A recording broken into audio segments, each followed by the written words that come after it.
Hello mes petits poissons, bienvenue dans cette nouvelle vidéo, une vidéo un peu particulière puisque cette fois-ci je ne vais pas vous parler des sirènes, je vais vous parler un petit peu de ma vie privée puisqu'il y a eu beaucoup de changements ces dernières années et notamment un grand changement, je suis désormais belle-mère de 2 petites filles et je me suis mariée en Chine. Alors je vous ai demandé sur les réseaux sociaux si vous avez des questions à me poser et j'en ai eu une qui m'a demandé notamment pourquoi en Chine. Alors je ne me suis pas mariée en Chine juste pour faire du tourisme, même si pour moi c'était la première fois que je découvrais ce pays et je l'ai trouvé incroyable. Mais en fait, mon mari, alors j'ai du mal encore à utiliser ce mot, vous comprendrez plus tard pourquoi, il est d'origine chinoise. Et donc mes belles-filles sont à moitié chinoises, leur mère est française. Coucou! Il y en a une qui est là pendant que je filme. Je me surveille. Mes belles-filles sont formidables, exceptionnelles. Sauvez-moi!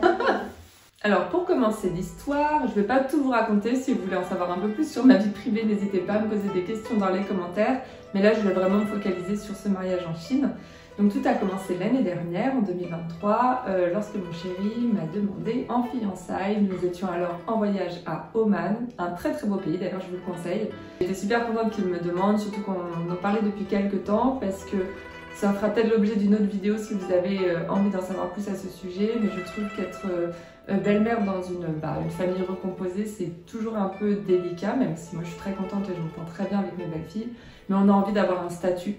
Moi j'ai toujours bien aimé la notion de mariage parce que j'aime les symboles, et donc le mariage c'est très symbolique, et j'avais envie d'avoir une vraie place dans cette famille, donc j'étais très très contente qu'on me demande en mariage. Et dans la foulée, le soir même, je m'étais dit que j'allais lui laisser un petit peu de temps pour lui parler des préparatifs du mariage, de la cérémonie, etc.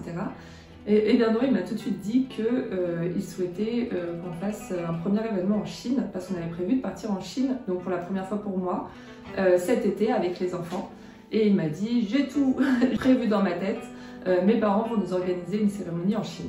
Donc moi j'étais très heureuse puisque pourquoi pas en fait, puisqu'on est là-bas, autant en profiter. Apparemment en Chine ce sont les beaux-parents, enfin ce sont les parents qui s'occupent un petit peu du mariage, donc j'avais rien eu à faire, ce qui m'allait très bien parce que moi je suis pas trop dans l'organisation, j'aime pas trop ça, j'avais très envie de me marier mais après j'avais pas forcément envie de passer 1000 ans à préparer un mariage avec tout le stress que ça peut faire. Moi je voulais vraiment que ce soit un événement où on s'amuse.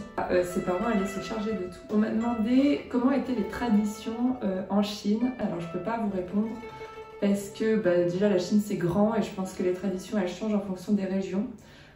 Les parents de mon chéri ils sont de Shanghai et ce sont des traditions assez spécifiques là-bas. En plus ils sont vraiment du centre de Shanghai. Apparemment c'est particulier comme coin au niveau des traditions. En tout cas c'est très moderne. Et c'est vrai que moi j'étais toute contente, je voulais me marier en rouge parce que je savais qu'en Chine en général la mariée elle est en rouge. Et quand j'en ai parlé à mon beau-père, il m'a dit non, à Shanghai le rouge c'est pour les campagnards. Les Shanghaïens ils sont connus pour être un petit peu comme les Parisiens vis-à-vis des provinciaux. Donc je sais pas si vous voyez, ils sont connus pour être un petit peu hautains. Donc il m'a dit voilà, la robe rouge c'est pour les campagnards, tu peux te mettre en blanc comme une mariée occidentale, donc j'étais un petit peu déçue. Et ce que j'ai fait, c'est que j'ai commandé une robe en Chine, sur mesure, et je voulais du coup une robe de mariée blanche, mais quand même avec un style un petit peu asiatique. Donc j'ai pris cette robe que vous voyez là sur moi, qui arrivait en étant un petit peu large, en fait. Elle n'était pas tout à fait à mes mesures, mais bon, je me suis dit c'était pas grave. J'étais assez contente de cette robe, je la trouvais très jolie, avec des petits détails de perles comme ça sur les manches. Je l'ai acheté sur Etsy pour 100 € je crois, ou 120 €. Enfin, donc du coup, j'étais contente, ça faisait une robe de mariée pas trop chère. Et en fait, ce qui s'est passé, c'est que l'avant-veille du mariage en Chine, je montre les photos de la robe à mon beau-père en me disant « Ah, regardez la robe que j'ai pour après-demain. Vous allez voir, j'ai pris robe blanche, mais il y a quand même un style chinois. » Il dit Quoi? Mais pas du tout. Mais ça, c'est pas du tout un style shanghaïen. Les manches, elles sont trop larges. Le col ça va pas, ça fait chinois sans être chinois, t'aurais dû prendre une vraie robe blanche, ou alors pourquoi t'as pas pris une robe rouge? Et là il a regardé, j'ai fait vous vous moquez de moi, ça fait plusieurs mois que vous me dites de pas prendre de robe rouge parce que ça fait campagnard. Et là il me dit et alors c'est pas grave. Du coup j'étais dégoûtée. Il m'a pas du tout dit ça méchamment, un peu en mode moi je me suis creusé la tête pour essayer d'avoir une robe style quand même un petit peu chinois et au final ça va pas non plus. Donc je lui dis, bah écoutez, c'est pas grave, je vais faire les boutiques demain, je vais bien trouver une robe rouge. Il m'a dit, non, impossible, les robes comme ça doivent être faites sur mesure, il faut s'y prendre des semaines à l'avance. Moi je lui dis, bah écoutez, je vais voir, demain je vais quand même faire les boutiques, et puis si j'en trouve une, tant mieux. Si j'en trouve pas, c'est pas grave. Et le lendemain, j'étais dans le vieux quartier de Shanghai, et je suis passée devant une boutique où il y avait des robes en soie, et il y en avait une rouge qui m'a tapé dans l'œil. Mon chéri m'a dit, waouh, elle est trop bien celle-là. J'entre, je vais l'essayer, elle m'allait parfaitement. Fallait que je prenne du M quand même parce que les chinoises sont tellement étroites et fines que moi il faut que je prenne du M là-bas. Mais elle me moulait super bien, elle était beaucoup mieux taillée finalement que celle-ci. Du coup je l'ai achetée et elle m'a coûté je crois 50 €. Donc ça valait le coup, une robe entièrement en soie en plus. Voilà pour la petite histoire pour mes robes de mariée. Avec mon chéri, on a l'idée de... On est assez fait tard, donc on a l'idée de ne pas faire qu'un seul mariage. Donc on a eu ce premier événement en Chine. On aura un vrai mariage en France l'année prochaine. Et puis certainement une grosse soirée pour faire la fête. Parce qu'en fait on ne veut pas tout mélanger. On veut faire des mariages en famille et une fête avec les amis pour que tout le monde s'amuse vraiment. Parce que je ne sais pas si vous voyez, mais dans les mariages, parfois quand toutes les générations sont confondues, c'est un petit peu compliqué au niveau de la musique pour faire la fête tous ensemble à la fin. Donc on a décidé de décomposer et de faire 3 mariages au lieu d'un. Et donc j'en viens en fait que c'est compliqué pour moi de l'appeler encore tout de suite mon mari. En fait en Chine on a fait une cérémonie non officielle. Pourquoi alors pour plusieurs raisons. Déjà pour se marier en Chine il faut forcément, je crois que l'un des deux conjoints soit chinois. Et mon chéri il est d'origine chinoise, il était chinois mais il a pris la nationalité française à sa majorité. Deuxièmement, lors des mariages en Chine, la famille donne énormément d'argent, les invités donnent énormément d'argent. Vous savez en France il est coutume d'offrir des cadeaux ou de donner une enveloppe de, je sais pas, de 50, 100, 150 €, enfin ça dépend de qui vous êtes pour les marier. En Chine, on donne des enveloppes et les enveloppes montent très très haut. C'est un énorme investissement, on va dire, pour les invités. Et en général, on fait ça, on invite les gens vraiment qu'on connaît bien et qu'on va revoir quand on va participer au mariage de leurs enfants pour pouvoir à notre tour rendre l'appareil et donner beaucoup d'argent. Donc là, c'était compliqué en fait d'inviter des gens de la famille de Chine qu'on ne voit jamais. Et de les inviter et sous-entendu de leur en gros demander de donner beaucoup d'argent. C'est une question d'honneur pour eux, donc on ne pouvait pas dire on vous invite à notre mariage mais ne donnez pas d'argent. Donc en fait ce qu'on a fait c'est que ses parents ont dit aux invités que c'était une présentation à la famille, qu'on venait juste se présenter à la famille et fêter à la limite nos fiançailles, mais pas que c'était une fête de mariage. Lorsque on a fait en gros cette journée de fiançailles, eh bien on leur a fait un peu la surprise que c'était un mariage. Comme ça, voilà, ils pouvaient pas, ils savaient qu'on pouvait pas leur reprocher ou qu'on ne leur demandait pas de l'argent. Donc on a un petit peu feinté comme ça. D'ailleurs, c'était très drôle parce que moi j'ai appris, d'ailleurs on m'a posé la question, est-ce qu'il y avait beaucoup de monde? Alors moi à la base ça devait être une toute petite fête de fiançailles. Et 2 ou 3 jours avant, je demande à mon chéri, mais en fait, il y aura combien de gens là-bas? Et il me dit, oh, je pense pas grand monde, on devrait être une vingtaine. Et il demande à ses parents par message, et ses parents répondent qu'on sera 60. Donc là, j'ai eu un peu la pression, moi qui étais très zen. Je me suis dit, ah ouais, on va être quand même super nombreux, et 60 personnes, dont 90% de Chinois, d'amis de la famille ou de la famille que je connaissais pas et qui ne parlaient pas forcément ni anglais ni français. De mon côté, j'ai ma famille qui est venue, donc j'avais un de mes frères, mon autre frère était au Canada, c'était un petit peu compliqué pour lui, sachant qu'il a un enfant en bas âge et qu'il déménageait en même temps. J'ai eu mes parents, j'ai eu une de mes meilleures amies qui est hôtesse de l'air chez Air France, donc qui est venue avec une copine à elle, donc j'étais super contente d'avoir quand même des copines qui avaient pu faire le déplacement. Honnêtement, je m'attendais pas à ce que les gens fassent le déplacement parce que je sais très bien que voilà, c'est pas forcément évident de partir à Shanghai comme ça. En plus, on a prévenu un peu du jour au lendemain. On s'est fiancés fin février et on partait à Shanghai en juillet, donc ça faisait un petit peu court, je le comprends. Et du côté de mon chéri, il y avait sa sœur, son mari et un ami à lui, quelques amis à lui aussi qui sont venus, donc c'était vraiment très très chouette. On a fait la fête après la cérémonie, tous ensemble, ça c'était cool. Et on a fini ça à 5 h du matin. On m'a demandé s'il y avait des choses qui m'inquiétaient ou si c'était compliqué. Alors c'était pas compliqué parce que mes beaux-parents ont tout organisé et franchement je les remercie, moi j'ai vraiment passé un excellent moment. Franchement j'ai rien eu à préparer, en fait j'ai juste eu à m'occuper de moi, de mes belles-filles parce que je voulais leur choisir des jolies robes pour le mariage et elles avaient aussi envie d'en avoir. Voilà, je me suis juste occupée de ma robe, de ma coiffure, mon make-up je l'ai fait moi-même. Je vais vous raconter plus en détail ma tenue après si ça vous intéresse. Enfin, j'aurai pas votre réponse tout de suite, donc je vais vous raconter plus en détail ma tenue après. Est-ce qu'il y a des choses qui m'inquiétaient? Non, du coup j'étais très sereine, franchement j'étais très zen, pour moi c'était juste, j'étais super contente. La seule chose c'est que je voulais un petit peu être à la hauteur je voulais essayer d'apprendre un peu le chinois. On m'a aussi posé la question si j'apprenais le chinois, j'ai essayé, c'est très dur. Alors, le chinois, en fait, la prononciation est très difficile. C'est ça qui est vraiment dur. C'est la prononciation parce qu'ils ont énormément de sons qui sont très différents du français.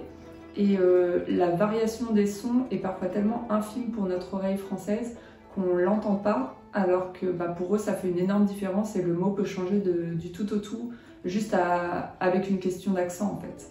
Donc ça, c'est compliqué. Après, moi, ce que j'ai adoré en essayant d'apprendre le chinois, c'est que les verbes ne se conjuguent pas. Et ça, c'est incroyable, c'est-à-dire que pour dire courir, et si vous voulez le mettre au passé ou au futur, et vous mettez juste un autre mot devant qui signifie passé ou futur.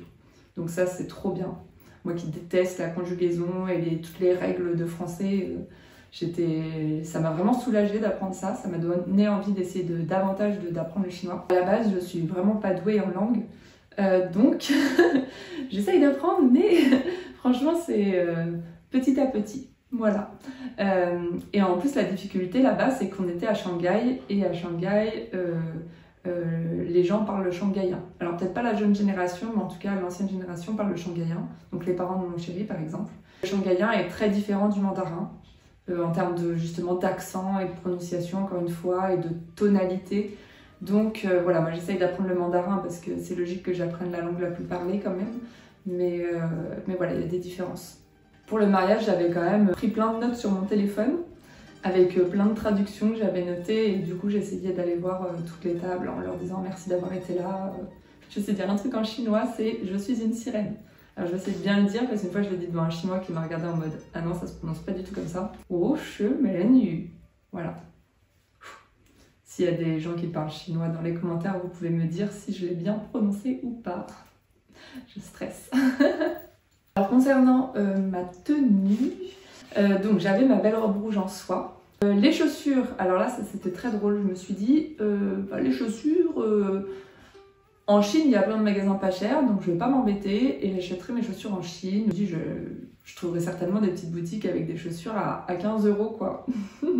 Erreur, à Shanghai tout est ultra moderne, il n'y a pas de petites boutiques qu'on appelle des boutiques de chinois d'ailleurs en France.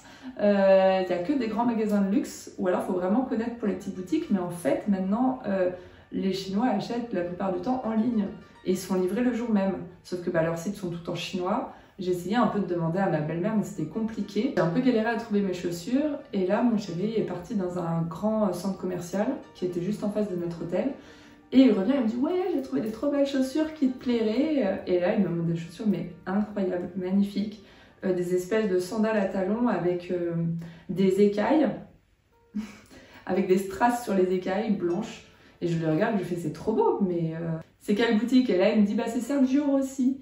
Et je lui dis oui mais ça c'est pas des chaussures à bas prix en fait. Il me fait ah non non tu t'en sors pour 800 €. Je fais mais c'est pas du tout le prix que je comptais mettre dans mes chaussures. Le problème c'est que j'ai pas trouvé encore une fois de chaussures pas chères que j'aimais. Avant d'arriver à la boutique Sergio Rossi, je passe devant la boutique Jimmy Choo. Et là, je vois plein de chaussures qui étincellent parce que leur collection du moment, c'était des chaussures avec plein de strass. Et j'en vois des blanches qui sont absolument magnifiques. Et j'ai craqué, voilà, je les ai achetées. C'est la première fois que j'ai acheté des chaussures de luxe. Et elles sont très très jolies. Le truc que je n'avais pas prévu, c'est que ce ne sont pas des chaussures qu'on peut porter en boîte, c'est des chaussures qu'on porte à un mariage ou à un cocktail, mais c'est même pas fait pour marcher dans la rue toute la journée ou pour aller en boîte. Et le lendemain matin, quand je me réveille, je vois l'état de mes chaussures. La semelle était noire, parce qu'en fait la semelle est toute fine, donc la semelle était noire, ravagée, il y avait des strass qui étaient partis pendant que je pense que je dansais comme une faux folle dans la nuit. Alors heureusement il y a une garantie, donc je suis allée au magasin pour demander à ce qu'ils remettent les strass et tout, mais franchement j'avais trop honte de leur ramener les chaussures 2 jours plus tard, avec des strass en moins et la semelle noircie, enfin... Voilà, mais maintenant je sais que les chaussures de luxe, c'est vraiment fait pour des occasions très spéciales. Bon là, j'ai trouvé ces boucles d'oreilles en Chine. Je crois qu'elles sont en argent et nacre, je crois. C'est ma maman qui me les a offertes du coup pour mon mariage, parce qu'elle les trouvait très jolies. Et ensuite, j'avais fait mes ongles chez ma manucure de l'époque, qui m'avait fait des très beaux ongles, une très belle French avec un peu chromé, avec le symbole amour, donc AI, sur l'annulaire, le doigt où j'ai ma bague de fiançailles. Le maquillage, je l'ai fait moi-même, parce que j'avais envie de me maquiller vraiment comme je veux. Je suis quand même pas trop mauvaise en make-up, même si Férouz, elle a vu que j'étais pas douée non plus de manière exceptionnelle, mais voilà, j'allais faire un make-up que j'ai l'habitude de faire assez souvent. Je voulais quelque chose d'assez léger. J'ai fait des rajouts de cils avant de partir en vacances, donc j'avais déjà le regard quand même bien ouvert. Je suis allée, je me suis pas trop foulée, je suis allée au salon de coiffure de l'hôtel et j'avais pris des photos de ce que je voulais. Et en fait, on a opté sur un chignon. Pourquoi je touche mes cheveux pendant que je parle de ça? On a opté pour un chignon. Alors je sais plus comment ils ont fait, mais en gros c'était comme des tresses qu'ils entremêlaient. Ça faisait comme un chignon de tresse, c'était super beau. Ça a pris quand même 2 heures quand même pour faire ça. Je me suis un petit peu loupée, c'est que moi j'avais fait mon planning, on devait être le mariage commençait à midi, parce qu'en fait c'était un gros déjeuner qui durait jusqu'à 16h. Moi je suis allée au salon de coiffure, ils m'ont dit qu'ils n'avaient pas de dispo avant, c'était 9h ou 10h. Donc je leur ai dit c'est pas grave en fait. 9h30 je crois, j'avais rendez-vous à 9h30. Donc je me dis 9h30, 10h30, 11h30 c'est bon. Je suis prête une demi-heure avant le mariage, c'était pas loin après en taxi, donc dès que j'ai terminé ma coiffure je fonce. Donc j'avais tout préparé, mon petit planning et tout. Je m'étais dit je me lèverai à telle heure, comme ça je fais le maquillage, je m'habille. Ensuite je file au salon, je fais ma coiffure et je pars et on part pour le mariage. Et là mon chéri il me dit quoi mais il faut qu'on y soit à 11h pas à midi. Je fais mais comment ça commence à midi? Il me fait bah non parce qu'en Chine les mariés doivent être là avant tous les invités pour les accueillir. Et j'étais là, bah d'accord, mais on n'est pas obligé de venir non plus 1 heure avant. Il me fait si, parce que les gens sont très ponctuels, il y en a qui peuvent arriver un peu plus tôt. Voilà, en plus il faut discuter avec mes parents avant que les gens arrivent et tout. Et j'étais là, mais il fallait me le dire plus tôt, parce que moi, dans mon planning, là, je peux pas arriver plus tôt. Et du coup, après tout le monde, en fait, effectivement, quand je suis arrivée à midi, tout le monde était là. Alors heureusement, j'étais pas toute seule, du coup, je suis venue avec mes belles filles. Et mon chéri, il est parti en avance avec ses potes. Bon voilà, je pense que je vous en ai déjà beaucoup dit, je suis pas mal rentrée dans les détails. N'hésitez pas à me poser des questions si vous en avez d'autres en commentaire. J'y répondrai soit en commentaire, soit peut-être dans une autre vidéo. Et voilà, moi j'aime bien vous parler un petit peu de ma vie aussi, ça change des sirènes. Mais ah oui, il faut pas que j'oublie de vous dire, la semaine prochaine, attention, grosse vidéo, parce qu'en Chine, je suis restée en fait 3 semaines, j'ai fait un énorme voyage là-bas. On a visité plein de lieux, c'était magnifique. Dans un des hôtels, j'ai fait une prestation de sirène, mais je n'ai pas été rémunérée pour ça, c'était un échange avec l'hôtel. Mais pourquoi pas, d'autres années, j'aimerais bien partir et essayer de travailler en Chine, mais pour ça, il faut un visa de travail. Et donc la grande chose que je veux vous annoncer, c'est que j'ai tourné une vidéo de légende de sirène avec mes belles filles, donc une jolie petite histoire sur des princesses sirènes chinoises. J'ai tourné cette vidéo dans un magnifique lieu de Chine. Et je vous la posterai la semaine prochaine. Donc j'espère que cette vidéo vous a plu mes petits poissons, vraiment faites-moi vos retours en commentaire, mettez un like si vous avez aimé, c'est très important pour moi. Je vous fais de gros bisous bulles et je vous dis à très bientôt dans une prochaine vidéo.